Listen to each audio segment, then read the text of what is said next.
The business end of the season can be a perilous time for managers as clubs scramble to achieve their league objectives. Here's our pick of 5 managers who won't finish the campaign. 5. Paolo Fonseca. We start in Italy, where Roma boss Paolo Fonseca appears to be creeping ever closer to the sack.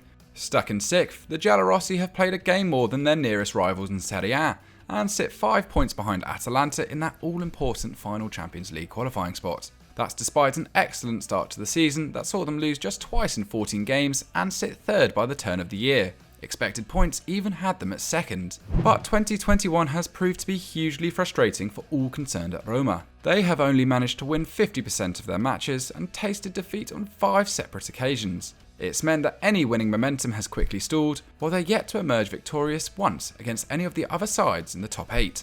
Unsurprisingly, Fonseca is now feeling the heat from Giallorossi supporters. The Portuguese coach has never been hugely popular since arriving from Shakhtar Donetsk in 2019, and if the tabloids are to be believed, the club's American owner, Dan Friedkin, is preparing to make a change. Corriere dello Sport claim Friedkin met with sporting director Tiago Pinto to discuss Fonseca's future following their recent 2-0 defeat to Napoli. The billionaire was spotted shaking his head inside the Stadio Olimpico as the Azzurri leapfrogged them in the table.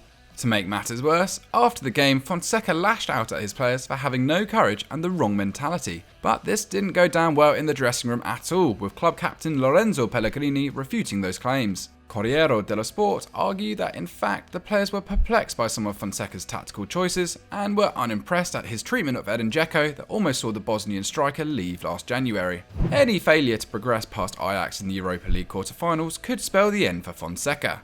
Maurizio Sarri and Massimiliano Allegri are reportedly being lined up as replacements, while Fonseca's contract is technically up at the end of the season. The Roma hierarchy do have an option to extend, but judging by the current state of affairs, that may not be a decision they'll need to make. 4. Marco Rose. Now to Germany, where heads have been rolling all season in the Bundesliga. Just earlier this month, Bayer Leverkusen became the 7th club to change coach, following similar moves by strugglers Hertha Berlin and Arminia Bielefeld. And who can forget Schalke, onto their 5th manager of the campaign. Another side who pushed the panic button was Borussia Dortmund, after they fired Lucien Favre back in December. Edin Terzic became caretaker, but any ambitions he holds of landing the job permanently were dashed at the announcement that Borussia Mönchengladbach boss Marco Rose will be taking over in the summer. And it's easy to see why they plumped for the 44-year-old. After a successful spell with Red Bull Salzburg, last season the German guided Gladbach into the Champions League, having flirted with a title challenge. While breaking the top 4 has been a tougher ask this campaign, they still managed to progress out of a European group that featured Inter Milan, Real Madrid before falling to Manchester City. But ever since Dortmund decided to activate his €5 million release clause, the club have been in freefall. Since the start of February, Gladbach have lost 5 and drawn once, falling to strugglers like FC Köln and Mainz before stopping the rot against basement boy Schalke. Their miserable run of form has seen them drop to 10th, 11 points behind 4th place Eintracht Frankfurt and outside the Europa League spots. Borussia Park may lie empty, but on social media there is only one person that the fans blame: Marco Rose. There are growing calls for him to go, with claims his heart is no longer in the fight. The former Mainz defender was even forced to deny suggestions he might resign following a recent defeat to Augsburg. Rose wants to battle on, but with 8 games to play, the club's sporting director Max Eberl might decide it's time for damage limitation. After all, failure to qualify for any European football could trigger an exodus of stars like Florian Neuhaus and Marcus Thuram, and greatly affect their hunt for a new manager. If they're serious about landing Ajax boss Erik ten Hag, reportedly their top target, then they'll need to get their house in order. 3. José Bordalás. Just beating St Etienne boss Claude Puel to our next spot is Getafe manager José Bordalás. Now this might seem like a surprising suggestion considering the 57-year-old's achievements with the Madrid Minnows, as ever since returning them to La Liga in 2017, Bordalas has made El Geta not just top-flight regulars, but a consistent Europa League hopeful. In 2018-19, they even finished 5th.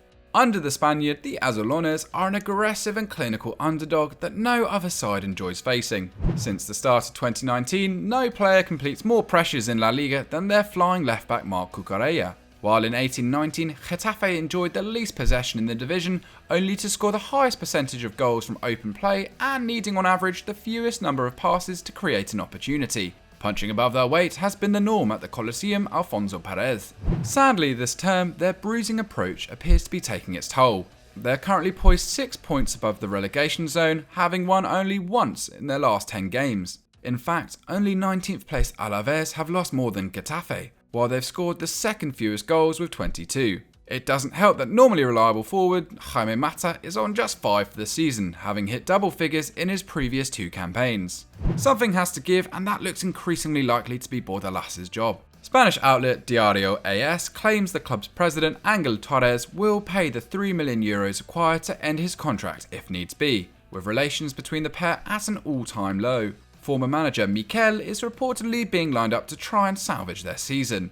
If Bordalas does go, it would still be a great shame, but with the cost of relegation all too severe, Getafe might have little choice but to put sentiment aside and do what needs to be done. 2. Andrea Pirlo. Juventus might be publicly backing Andrea Pirlo, but should the situation continue to worsen, then make no mistake, the Italian will be moved on. The old lady are on course for a terrible season by their standards, stuck 10 points behind Serie A leaders Inter Milan and precariously close to Napoli in 5th. Though expected points suggest they should be first, inexplicable home defeats to Fiorentina and Benevento have shattered their dreams of achieving a 10th straight Scudetto. Winning the Supercoppa simply isn't good enough. And it doesn't get much better in the Champions League either. Juventus failed to progress past the last 16 for the 3rd straight season, somehow letting a 10-man FC Porto get the better of them in Turin. Naturally, the press are beginning to turn on Pirlo. He has been endlessly subjected to questions about his future, while the club's director, Fabio Paratici, was forced to publicly throw support behind his rookie manager following that defeat to Benevento. The Stragoni were winless in 11, second from bottom, and missing their best players in Kamal Glick and Pasquale Schiattarella, yet still emerged victorious. But is Pirlo actually to blame? Many will argue that Paratici and the directors are the real culprits, having failed to recruit properly since signing Cristiano Ronaldo in 2018. The midfield in particular has become bloated with stars all on lucrative contracts. It was also their decision to hand Pirlo the job despite almost no experience on the touchline. However, others still blame the manager for failing to adjust his tactics appropriately. Pirlo has received backlash for his persistent use of a 4-4-2, rather than the 3-4-3 or 4-2-3-1 many believe is better for unleashing their attack. The players have also been criticised for lacking intensity and discipline under the 41-year-old. In Pirlo's defence, the statistics suggest Juventus are fulfilling his vision of possession-based attacking football. Only Sassuolo enjoy the ball more, while they lead the Serie A charts for pass completion, shots on target and dribbles per game. But having Ronaldo around has certainly helped. Corriere dello Sport even reported back in November that the players struggled to understand Pirlo's plan in the absence of the Portuguese forward. So for all the claims Juventus will stand by their manager, you get the sense that defeat to Atalanta in the Coppa Italia could spell the end for Pirlo. 1. José Mourinho. Who else could we have at number 1 on our list but José Mourinho?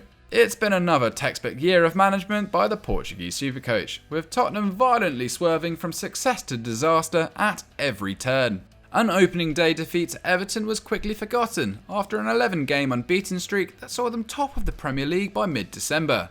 Running hot at 2 goals per game, wins over Arsenal, Manchester City and a demolition job of Manchester United suggested Mourinho was back to his best. However, that's where the good feelings grind to a halt. 6 defeats and 2 draws in 2021 have not only banished any title hopes, but left them desperately grasping for a spot in the top 4. Mourinho has received heavy stick for his defensive approach that has seen them fail to reach more than 1 expected goal in 13 separate matches. Their 11 shots per game is also the 8th lowest in the division. Yet in Harry Kane and Heung-Min, Tottenham possess 2 elite forwards at the peak of their powers, on a ridiculous 52 league goal involvements combined. Their efforts have undoubtedly painted over the cracks of some otherwise turgid displays under Mourinho.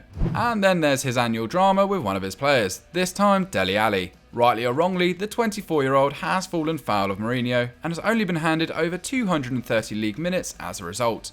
Despite everything, there is a section of Mourinistas who stand by the former Chelsea coach. He could still win the League Cup, and for all their wobbles, Tottenham are just 3 points behind Chelsea in 4th. But that miserable defeat to Dinamo Zagreb in the Europa League will have tested even his most committed supporter. And failure to beat Manchester City at Wembley will push the 58-year-old further towards the peril. Money, however, could be his saving grace. Should Daniel Levy decide to let him go, he'll need to cough up over £30 million to buy Mourinho and his coaching staff out of their contracts. And with finances already tight thanks to repayments on their stadium loan, it may be cheaper to just ride the storm. But many never imagined Levy could fire Maurizio Pochettino, yet he did. Getting rid of Mourinho should be a far less emotional decision should he decide to take it. So that was our list of 5 managers we don't think will see out the season here on Euro Football Daily. What do you think? Can you see Mourinho actually being fired, or is this just hysteria once more? Let us know your thoughts in the comments down below. As always, make sure you're liked and subscribed to the channel, and we'll see you next time.